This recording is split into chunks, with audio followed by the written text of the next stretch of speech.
Hello, Pittsburgh Steelers fans, and welcome to another episode of Steelers Friday Night Six Pack. I'm your host, as always, Tony Defio, and I thank you for joining me on this kind of brisk. Is it brisk? Is that the right word? Chilly fall Friday evening in Pittsburgh. And I hope, as I always say, I hope wherever you are in Steeler Nation, whether it's Friday night, Saturday morning, or somewhere down the road, I hope it's a lovely day or night wherever you are in Steeler Nation.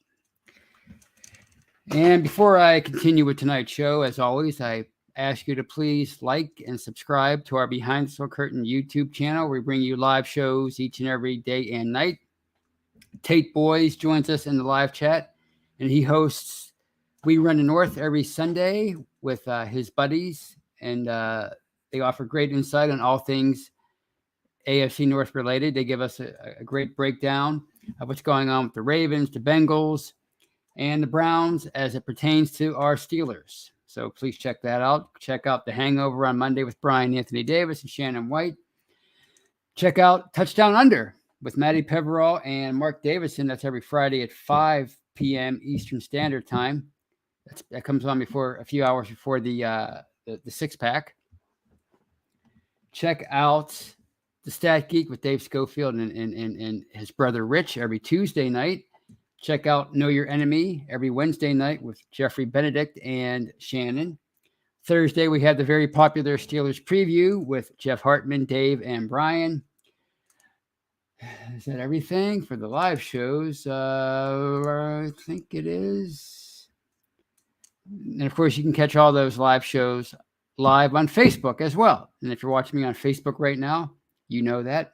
And you can catch all those shows after the fact. Once they've already been edited and processed and published, you can catch them on any audio platform of your choosing. Wherever you find podcasts, you can find Behind Steel Curtains podcasting family. It's big, it's informative, it's entertaining. You won't be sorry. And you can also check out a whole host of audio-only shows. They're not live. You don't find them on YouTube. You don't find them on Facebook. You find them only on the audio side, and that includes Let's Ride with Jeff Hartman, The Steelers Fix with Jeremy Betts and Andrew Wilbar, Bad Language with Brian Anthony Davis, From the Cutting Room Floor with Jeffrey Benedict. We have The War Room with Matty Peverall. Anytime we have Mike Tomlin's weekly press conferences, they're held. We have audio podcasts for them, usually hosted by Jeff or Dave. So there's a whole just nonstop availability on the podcasting side from Behind Steel Curtain. You won't be sorry. We have just a ton of access for you. And of course, check out Behind Steel Curtain, the website. We bring you news, commentary, film breakdown. It's your one-stop shop for all your Steelers needs. And let check out the live chat on this Friday evening as I'm speaking to you. And George Teston's first one in. Welcome, George. And he says, please join me in wishing Tunch, that's Tunch Ilkin, the late Tunch Ilkin, a very happy heavenly birthday. Happy birthday to Tunch. Actually, it was about a year ago this time that he passed away of Lou Gehrig's disease, and he'll be missed. He's one of the great ambassadors of the Pittsburgh Steelers. He certainly was a great player here as a right tackle for all throughout the 80s. And, I mean, he was also a fantastic broadcaster. He kind of took over from Myron Cope in the 90s, and he was with the organization through that second Super Bowl run in the 2000s, and he stayed on all the way up until he really couldn't do it anymore physically. But he was just a great man, great in the community, and he'll always be one of the Steelers greats. So happy birthday to Tunch. And Ryan O'Toole joins us. Wow. And of course, Tate Boys is with us, as I said earlier. Kathy Forred, Daredevil, as always. Yeti's with us. Art Lander from Facebook. Steeler Chick 46. And Nicholas Berg joins us. And I'll just highlight this right away.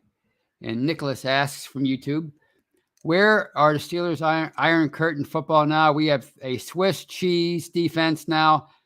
Touch football tacklers on D. Ugh, Tomlin, your days are numbered. Wow, I should have vetted this before, but I'm not surprised. People are frustrated. All right. Yes, let's. It's a good segue into tonight's show because let's talk about the recent Steelers play on the field. And what a difference a week makes, right? Last Friday night at this time, I'm talking to you about an exciting win over the Bengals in Cincinnati, overtime win. It was flawed, but it was exciting. There was concern about TJ Watt's injury, but since the news was revealed throughout the week that he would not miss the entire season with that pectoral injury, there was reason for optimism, especially going into the next two games. At home against the Patriots, and then on the road in Cleveland on Thursday Night Football. But here the Steelers sit just a week later, and instead of 3-0 or 2-1, like everybody hoped, they are 1-2, and they are not looking very good. It's an ugly 1-2, a very ugly 1-2. And it kind of reminds me of how last year went. If you remember the 2021 season, Pittsburgh went into Buffalo, won an exciting defensive-oriented game, and people were excited about that. People were optimistic. People were shocked that they went into Buffalo and beat the Bills. And then what happened? They lose to the Raiders at home in week 2. Then the Bengals come to town in week 3, and they totally mop up the old Heinz Field turf with the Steelers, 24-10. And that's kind of how these past 2 weeks have gone for Pittsburgh. Not looking good. Thursday night's game, the offense looked pretty good in the first half. They actually engineered 2 scoring drives. The running game looked good. They took more shots downfield. Mr. Trubisky took some more shots downfield, including that incredible 36-yard catch by George Pickens, where he laid out, falling backwards and made a one-handed catch, a la Odell Beckham many years ago. So you were feeling pretty good about Thursday night's game. They had a 14-13 lead heading into halftime. They got the ball in the second half, and they really had a promising drive going a 10-play drive. But it was thwarted by a penalty on Chuks Okorafor, a legal man downfield penalty on what would have been a 35-yard catch and run by Jaylen Warren, the backup running back. It would have set Pittsburgh up at first and 10 at the Cleveland 15, and who knows after that. But instead, the Steelers had the punt, and the Browns controlled the rest of the second half, just like the Patriots did in week 2. The Browns' offensive line sort of had its way with Pittsburgh most of the night, just whipped the defensive line physically. The Browns scored 16 unanswered points in the second half. Really, it was 10. They scored kicked the field goal, and then followed it up with a touchdown by Nick Chubb early in the fourth quarter to make it 23-14. And the Steelers tried in vain to get back in the game, and the closest they came was a Chris Boswell field goal. With less than 2 minutes to go, they couldn't get the onside kick, and the Browns punted the ball back with like seconds left, and Pittsburgh tried the whole lateral thing at the end, and it resulted in a fumble into the end zone, and the Browns recovered for a kind of a garbage touchdown to make it 29-17. But it wasn't a good performance by the offense again. Not on the whole. I mean, it was a promising first half, but the second half, the offense pretty much did nothing. The running game was non-existent. They punted on their first 3 possessions, and they allowed the Browns to kind of take control of the game, and they did. I don't know what to say. What more you can say about this offense? I mean, it averaged 15 points a game through 2 weeks. It scored 17 on Thursday night, so it's averaging like 16 points a game now, I guess. If you take away Minkah Fitzpatrick's pick 6 in week 1, they did try more passes downfield on Thursday, but if you looked at the StatCast graphic that was all over Twitter on Friday, there weren't many passes over the middle. I think there were 4, 2 completed, 2 incompletions. So once again, they're not utilizing the middle of the field. I don't know why they're not attacking the middle of the field. We've been trying to figure this out for 2 years now, and nobody seems to have an answer. The consensus is, by most people who know football, is that they're playing 8 in the box. They're moving one of the safeties up and playing single high coverage with 2 corners on the outside, either playing man or zone, depending on the play call for the defense. So they haven't been able to, that makes it so much more difficult to run the ball. But they did I think, opening up the passing game yesterday did help, in my opinion, with the running game, because the rushing attack looked really good in the first half. I think Craig Wolfley, he was on with Mark Madden. I think he said they were averaging like 7 yards a carry in the first half, but by the end of the day, it was a lot less than that. Najee Harris finished with 56 carries on 56 yards on 15 carries. Warren had 30 yards and 4 carries. So it was overall it was a decent rushing performance by Pittsburgh, but when you take a look at the first half and you compare it to the second half, I mean, it was a major disappointment at the end, and the overall product just left a lot to be desired. Same with the offense, just a lot to be desired. And I don't know where you go from here. People talk about their main focus is on Trubisky, Pickett, and Matt Canada, and I get that. That's what fans normally focus on, the quarterback and the coordinator.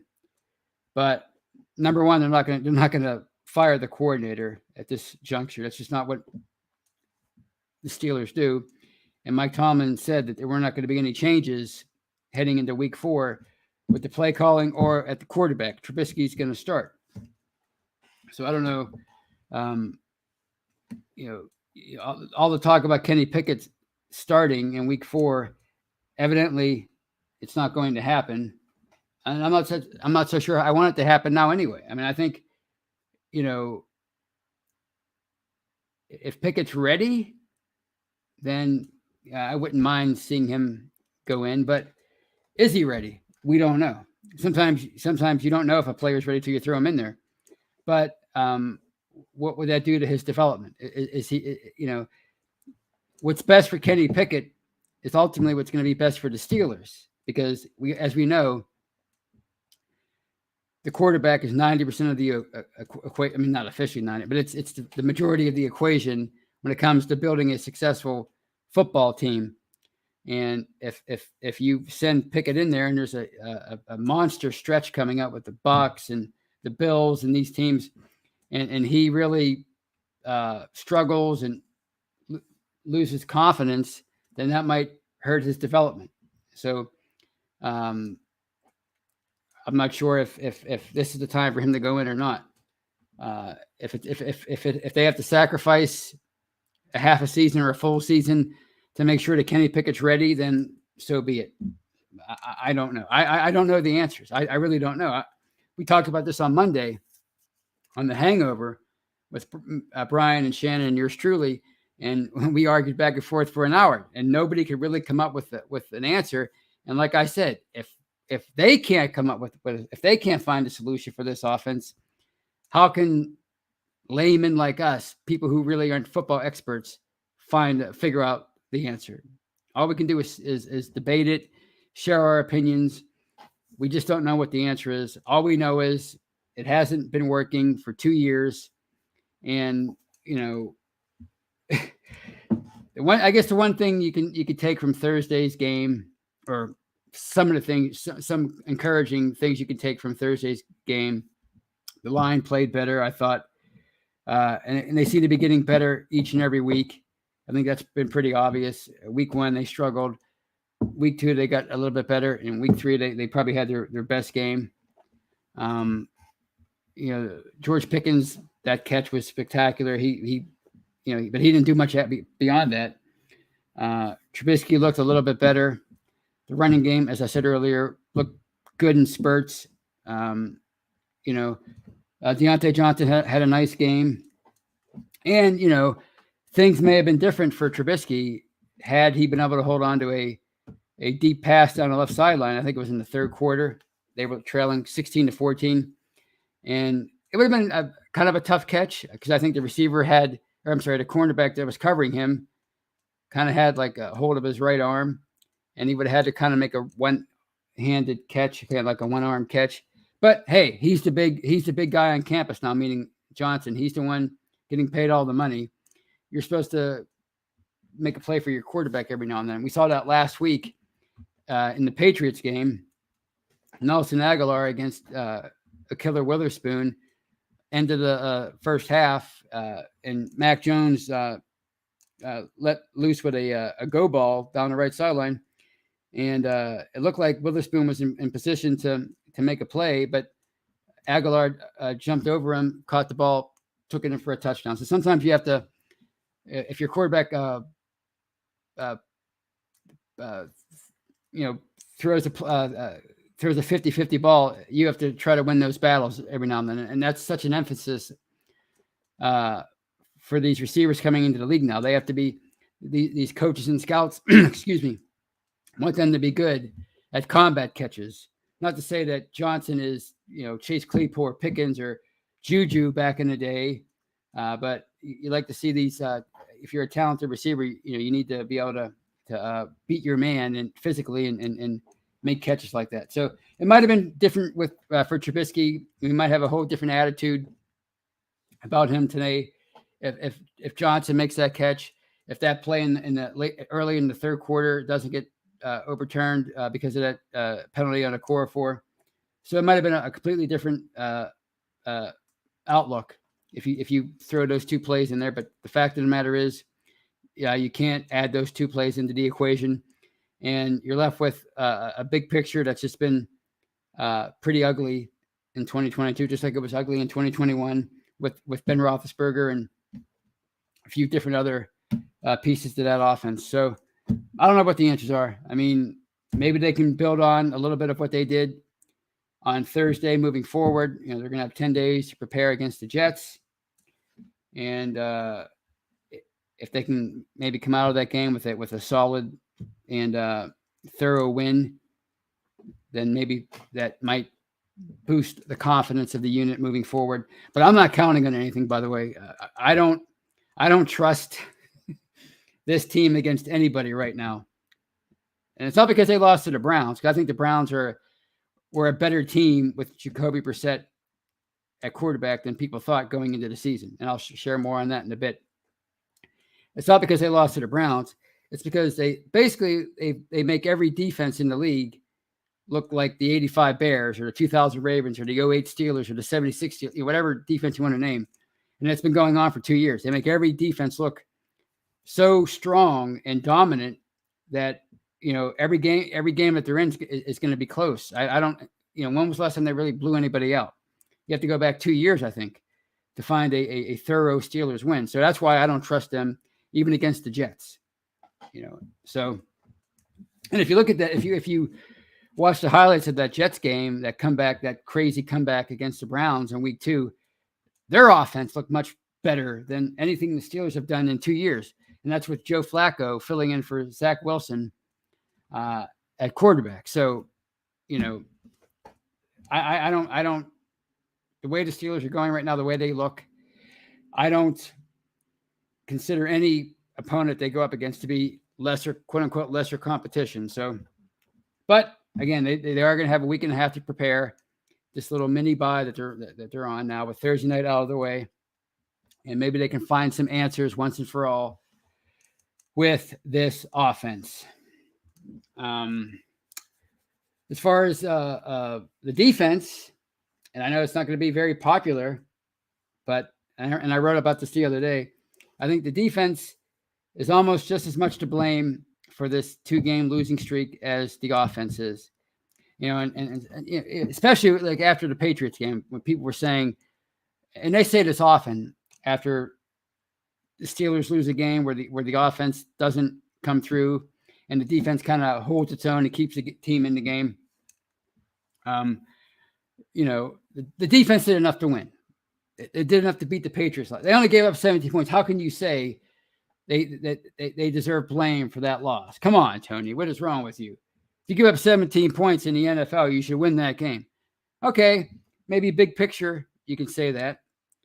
But if you look at things under the situational football microscope, and you go back to that Patriots game, what's the first thing you can say about that defense without TJ Watt? No pressure on Mac Jones. They had 3 quarterback hits and no sacks all game. So there was no pressure on Jones. So, you're hoping that you're still going to have an effective pass rush without Watt in there. And you had 0 pass rush with him in there. That's the first thing that comes to mind with that game. And number 2, you really couldn't stop the Patriots' rushing attack. 124 yards they had in that game. So that's the second thing.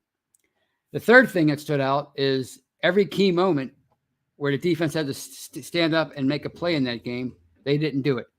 The first one was the aforementioned touchdown to Aguilar. Witherspoon couldn't make a play on the ball, and they scored a touchdown there. That was a turning point in the game. It was 3-3. It looked like it was going to be 3-3 heading into heading into halftime, and suddenly it's 10-3. And it felt from that moment on like Pittsburgh was in an uphill battle, and they never really got back into it, or they never reclaimed. They never tied the game or took the lead from that point on. They were behind the rest of the day. The second thing that you remember from that game, the second play that they didn't make in that game came late in the third quarter. It was 10-6. The Patriots had a 2nd and 9 from around midfield, and let's face it, Jones made a horrible pass, and it went right into the arms of Cam Sutton, and he just dropped the ball. If he holds on to the interception right there, maybe he takes it home for a touchdown. At worst, they get the ball around midfield, and who knows what happens. 10-6 heading into the fourth quarter. It could have been the difference in the game. And then the third time the defense failed to come through in that game situationally was late in the game. Yes, Pittsburgh's offense went 3 and out twice after closing the gap to 10-6. They went 3 and out twice in the fourth quarter after the defense forced the Patriots to punt. But there was still 6:33 left in the game. And instead of getting the ball back one more time for the offense, the Patriots ran 10 plays, 9 of them running plays, and they ran out the rest of the clock. They got multiple first downs, forced Pittsburgh to use all their timeouts, and ran out the clock. And yes, the offense was putrid that day, but it was also putrid in Cincinnati for 69 minutes of 70 minutes of game time. But the defense kept getting the ball back for the offense, and they got it back one last time with 56 seconds left in overtime, and Trubisky made just enough plays to put them in position to win the game with the Chris Boswell 53-yard field goal at the buzzer. So, that's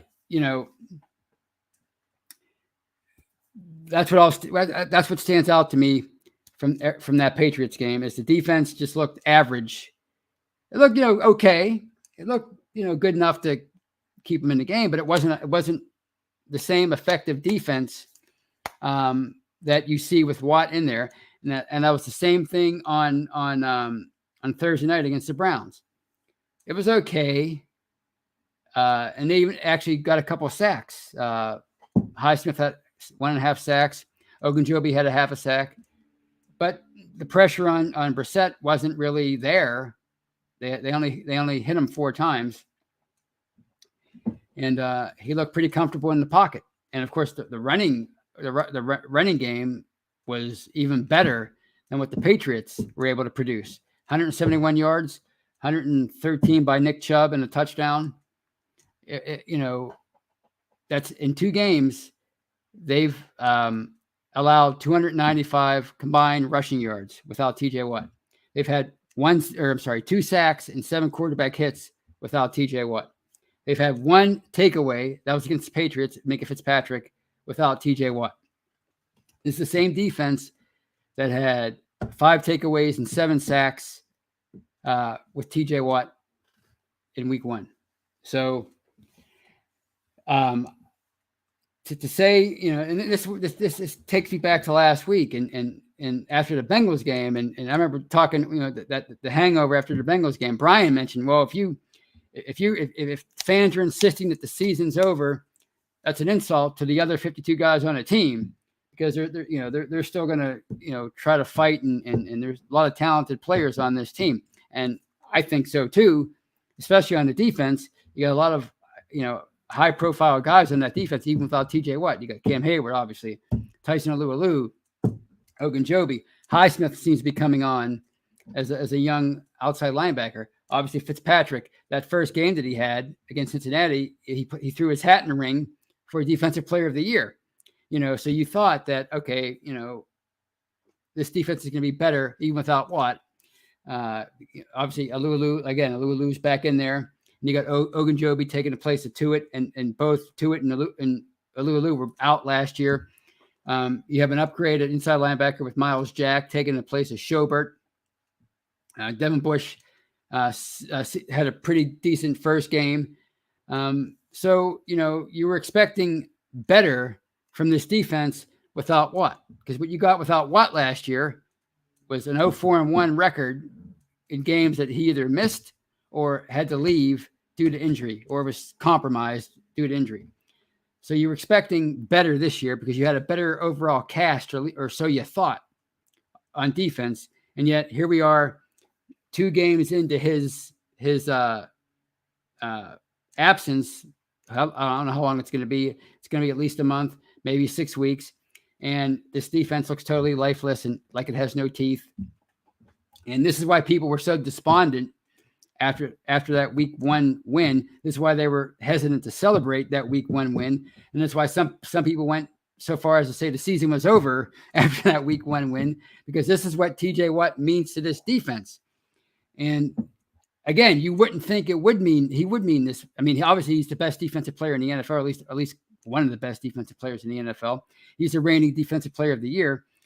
So obviously he's going to have a great impact on this defense. And when he's not in there, you're going to notice it. But you would think there are enough playmakers that this defense could still be effective, and it could still, affect games and change, get after the quarterback and produce takeaways. And it's just not doing that. And it didn't do that last year either. So that's why people were saying what they were saying. And that's why I was saying that, look, you missed TJ Watt for 4, 5, 6 games, and that could be the difference between 8-9, 9-8, 7-10, 9-8, something like that. Had he been in there these last 2 weeks, his mere presence might have caused an extra sack, a fumble, a takeaway, a huge change in field position. You don't know. That's what when I said last week that the margin for error with this team was razor thin going in, even with a healthy TJ Watt. Without him, that margin for error is even thinner. And now here we are, instead of them being 3-0 or 2-1, they're 1-2. So this defense without Watt is, to me, surprisingly average. And if you go back and, I realize it's a long time ago. If you look at some Steelers history, they lost Rod Woodson in week 1 of 1995. They lost him for the year with a torn ACL. And yet they still had such a good team and a good defense. They were able to make it all the way to the Super Bowl. Yeah, they had to make some changes. They had to overcome some adversity. Carnell Lake switched from safety to cornerback. They some players had to step up, but they still had a talented enough defense to make it all the way to the Super Bowl. And yes, it was a different time, but still, that was pretty remarkable. And Rod Woodson was obviously a first ballot Hall of Famer. He was the Defensive Player of the Year in 1993, I believe. So that just shows you how good he was, and yet they were able to overcome his season-long absence. He did come back for the Super Bowl, but essentially he was out for the year, and they overcame that. So it just shows you that this team essentially is T.J. Watt and a cast of characters. It's not a complete football team, and I don't think many people thought they were anyway. But I think his absence shows you how important and vital he is to their success. So, and these in addition to the offense trying to find some answers over the next week and a half during this mini bye, Austin, Tomlin, and Brian Flores, the defensive guru, they're going to have to figure out a way to make this defense more effective without Watt, because he's not coming back probably until, I'm guessing at this point, closer to the end of October. So you're going to have to find a way to make this to give this defense some bite without Watt. And if you have to draw up more blitzes, if you have to devise some more exotic schemes, whatever it takes, you got to find a way to make this defense more impactful without Watt, because say what you want, but it's still the better unit of the two units, even without Watt. At least it should be. The money that they're paying these guys suggests that it should be. So they got to figure out a way to make this defense more effective. All right. Wow, this is fun. I'm all fired up. This is great. These losing streaks are great for radio. Anyway, I just want to say one thing about Jacoby Brissette. And I've always been intrigued by this guy. And like he was featured in one of my very first solo podcasts back in the spring of 2020 when this show was on Saturday afternoon. It was called, I can't believe it, Steelers Brunch with Tony. I can't believe I called it that, but that was my title. So anyway, and I talked about, what would the Steelers do when they finally moved on from Ben Roethlisberger. And I talked about how lucky I thought the Colts were for having a quarterback like Brissette on their roster when Andrew Luck surprisingly retired prior to the 2019. I mean, he retired literally right before the 2019 season. You remember when they booed him off the field in that preseason game? He was walking out. He was standing around in street clothes, and they booed him off the field. It was crazy. So Brissett, he jumped in, and he was the starter all year. And, it was an okay year for the Colts, but not a great year. But it was a pretty good year for him. I think he threw for like 2,900 yards. And 2 years earlier, after he was traded to the Colts from the Patriots, who drafted him in the second round in 2016, he had like 3,000 yards and 15 starts, filling in for an injured Andrew Luck, which is why he retired. He suffered too many injuries. So if you look at his career up to that point, I think he had like those 2 seasons, he had around 6,000 yards. I want to say about 30 touchdowns, 13 interceptions, something like that. I looked up the stats, but I know for his career, he has 8,300 yards, 40 touchdowns, 18 interceptions.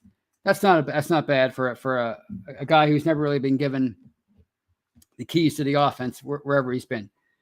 But I thought going into that 2020 season, the Colts should have just rolled with Brissett, who they signed to a pretty decent and team-friendly deal.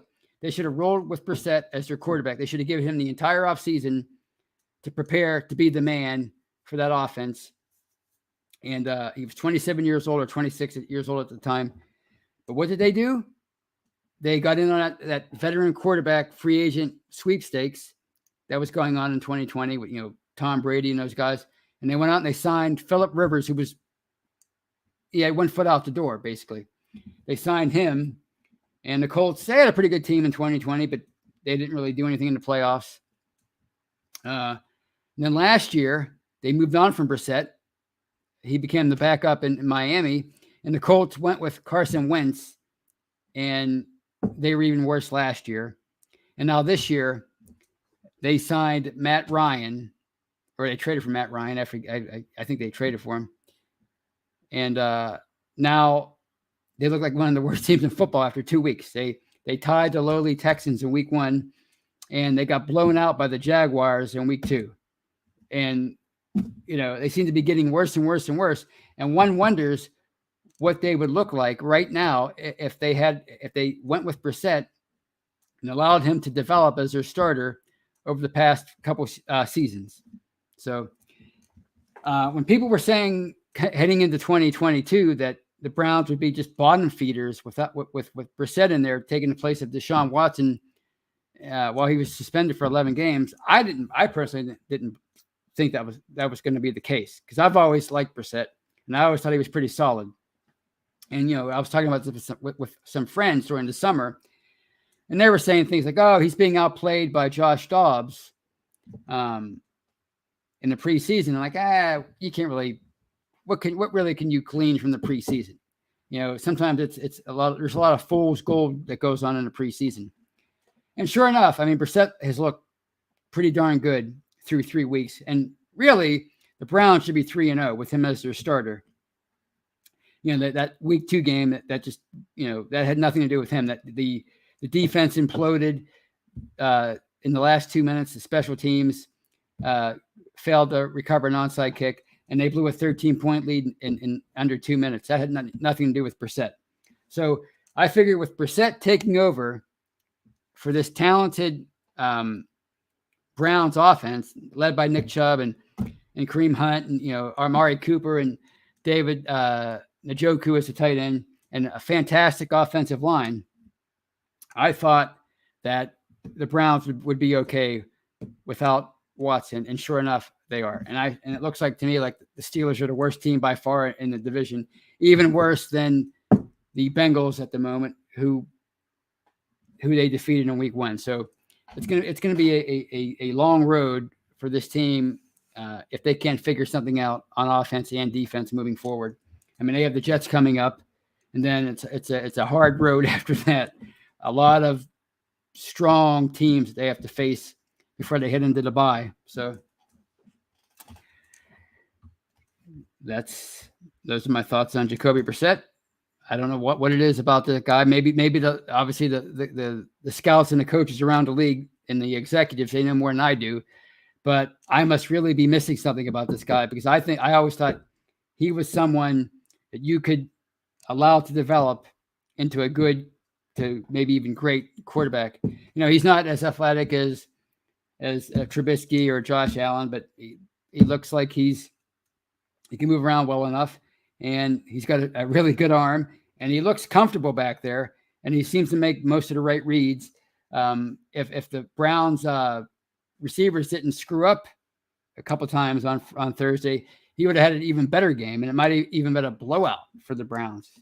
I just think he's a fine quarterback, and I wonder if the Browns are going to regret, not necessarily just because of the allegations, but just because of the money they have invested in Watson. I wonder if they're going to regret that guaranteed, $230 or whatever it is, $1 million contract. And maybe they could have gotten similar results with Brissette, with the talent they have on that team. I guess we'll find out. I mean, if Watson is a top 2 or 3 quarterback 3 or 4 years from now, then I guess that there's your answer. So I've always been intrigued by Brissette, and I've been following his career for years, and it puzzles me that he hasn't been given a legit chance to be somebody's full-time starter for more than a year. So those are my thoughts for tonight, and I will round out the show by taking some questions and highlighting some comments. Let's see what we have here. And we have the usual stuff in the live chat, stuff about Tomlin getting fired and Tomlin not getting fired and all that stuff. But Tomlin's not going to get fired right anytime soon. And Brian Brown says the OC needs to go jump in one of those rivers. He's talking about our 3 rivers in Pittsburgh. I don't know if he's referring to the Allegheny, the Ohio, or the Monongahela, but those are the 3 options for Matt Canada. I don't know. We talked about this on Monday, why they keep trying. It's not that they're failing necessarily. I mean, that's bad enough that they keep failing, but it's that they're failing the exact same way week in and week out. They're trying the same things week in and week out as an offense, and it's not working, and they're not trying to mix it up. Last night, they did that for a little bit, but then the second half, they were totally impotent, for lack of a better word, and the Browns ran away with the game, so to speak. This one is from Michael O'Malley, who joins us from YouTube, longtime watcher, listener, contributor, and he says, Najee was running strong, so in Tomlin fashion, the Steelers went away from it in the second half. He's a genius, outsmarting yourself. Yeah, I don't know what was going on in that second half. I think maybe the Browns adjusted, or maybe they were afraid that the Browns adjusted in the second half. But I think that penalty on Okorafor at the end of that first half, or that opening drive of the second half, I think that really derailed the Steelers' chances of maybe taking control of that game. So we'll never know what could have happened if not for that penalty. But it's just one play. I mean, you have to be able to overcome those kind of things in the NFL. But the Steelers just don't have that kind of offense right now to overcome such gaffes. Rajan 39 says of Trubisky, Mitch doesn't have the it factor, but he wasn't the problem yesterday. Yeah, I mean, he played a lot better, but I mean, that's damning him with faint praise if you go back and examine his performances in the first 2 weeks. I found it interesting, and this is, people are going to say things after an ugly stretch of play by one person, especially the quarterback, but I found it funny that multiple national pundits were quoted on Friday as saying that Trubisky just doesn't look like he has any confidence, that he looks scared, that he doesn't look like somebody that his teammates could have any faith in. And I mean, it's a lot of former players saying this, so I mean, they would know better than I would. I mean, you can, they know leaders when they see them, especially at the quarterback spot. So that was an interesting thing that people said. But then again, when you're not doing well, people are going to say lots of things. And I know they've always said that about Eli Manning, or at least they used to, that he didn't look like somebody who could rally a team, but he found a way to make plays and win 2 Super Bowls. So I don't know.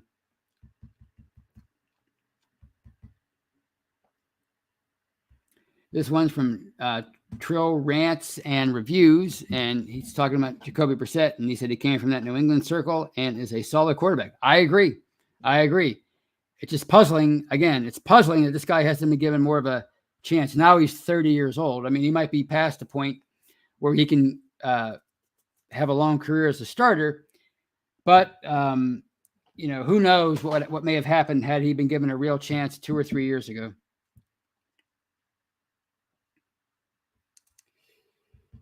And this is from Evgeny Crosby. Brissette is above average. The wretched defense made him look like Josh Allen. I mean, if you were talking about one game, I would say that, but he has a pretty decent resume that's gone back a number of years. His main problem, in my opinion, is he's never been given the keys to the Bentley for more than a year. They always keep bringing in a new quarterback. Everywhere he goes, they bring in a new quarterback, and he gets replaced. So. And this one from George Teston. He's asking about Calvin Austin III, who you may have seen on the sidelines on Thursday night in street clothes once again. He suffered a foot injury in training camp, and he asked, have I heard when he's going to be able to play? No, I haven't. I don't know what the status is on him. But clearly he's not ready yet. So Brian Brown asks, is he out for the year? I don't think so. I don't think the injury's that serious. But then again, the way they are with injuries, it's hard to say.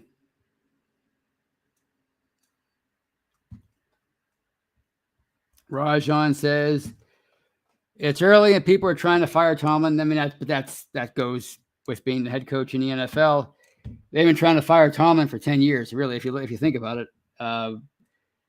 But obviously, he's not going anywhere. Like I always say, people say, when is Tomlin going to be held accountable? What are they really asking? When is he going to be fired? Because it's not going to happen right now. But then again, we don't know what would happen with 2 or 3 really bad years, because the Steelers haven't had 2 or 3 really bad years in a row in quite a while. They had 3 playoff-less years in the late 90s into 2000, and there were questions that Bill Cowher should be let go. In fact, when he was re-upped in 2000, a lot of the local reporters criticized that move. But that's the closest that they've come to really letting go a head coach since Chuck Noll. And actually, Cowher won a power struggle with Tom Donahoe, the then player personnel guy, the general manager, really, and not in name, but those were his duties. Otherwise, Cowher might have been fired had they gone with Donahoe as and kept him on board. So it's been a while, but Tomlin's not. I think Tomlin deserves 1 or 2 really bad years, just to see if he can rebuild the roster with some of those top 10 draft classes that people are so desperately seem to want.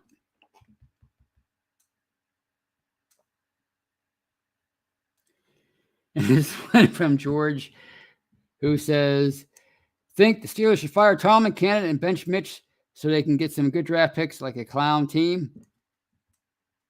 No. And I don't think you do either, George. You're just, I guess, trying to balk other people, which I get. And this is from Evan Gullis, who asks, what did the Steelers lose by putting Pickett in? He can't be worse than Trubisky. That's not really the point. The point is you could potentially damage his development by putting him in a situation where maybe the players are revolting against the OC. Maybe the OC isn't allowing this player to utilize his strengths because he wants them to stick to a certain kind of game plan. You don't know. But then again, the funny thing about these quarterbacks with the it factor is they can overcome a lot of that kind of stuff. So, there's no question that Pickett has confidence, that he's a natural leader, that he's more of a hard-nosed, fiery kind of leader than is Trubisky. I think that's safe to say, based on the history of both men. So who knows? Maybe he can overcome that kind of stuff. I think the truly great ones could never be permanently damaged by just throwing him in there and letting him sink or swim. Actually, I've always been an advocate of that. But that's before you have a guy like that's before I ever thought they would bring in a guy like Trubisky to be kind of like the placeholder for a year. If it were me, and it's just if it were me, I would have drafted Pickett and just thrown him in there and had somebody like Mason Rudolph as his backup, maybe somebody else as a third stringer, but they went a different direction. So I think they did that with the thought of letting Pickett sit for as long as he possibly could before putting him in there. Like if you look around, and I know this is going to make people mad and disappoint people. Maybe put another one of those angry emojis up there.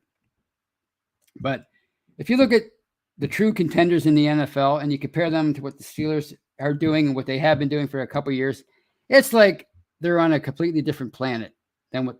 So they're just not. It's hard. It sucks to say it, but they may not be true contenders. In fact, I know they're not true contenders. With Watt, with Pickett, they're just not that team. And this might be one of those years where they just have to bite the bullet and go through a lot of growing pains and discovery, and hopefully come out on the other side the better for it. And like I said a couple weeks ago, it's been 20 years since they've had a truly bad year, and of course they got Ben out of that. So, it's just he can't be worse than Trubisky, but you might damage his growth. This one is from Doug Johnson. If it's this obvious to the fans that the OC doesn't have a clue, what is he doing? Why can't Tomlin see it? I don't know. My question is, why are they on their, fourth coordinator in a decade?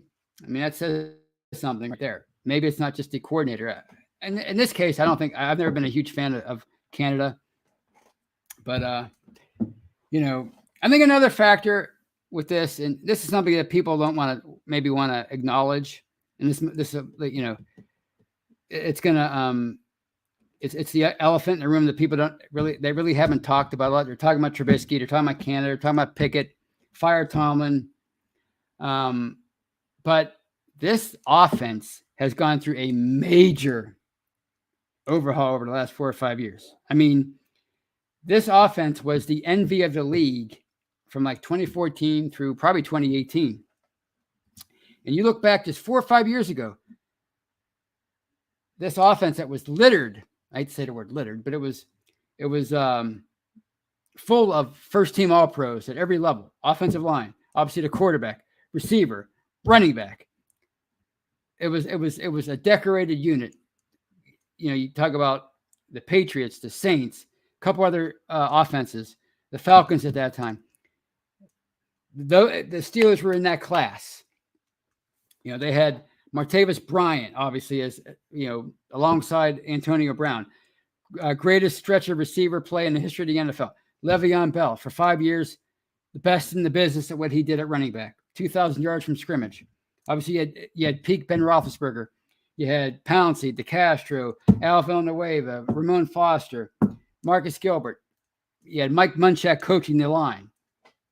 You had D'Angelo Williams backing up Bell. And when he would come in for Bell, when he would screw up, the offense didn't miss a beat.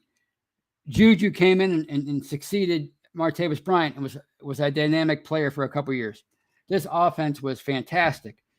And to think that you could totally overhaul that unit, and I know they didn't really want to, but they were forced to move on from Brown.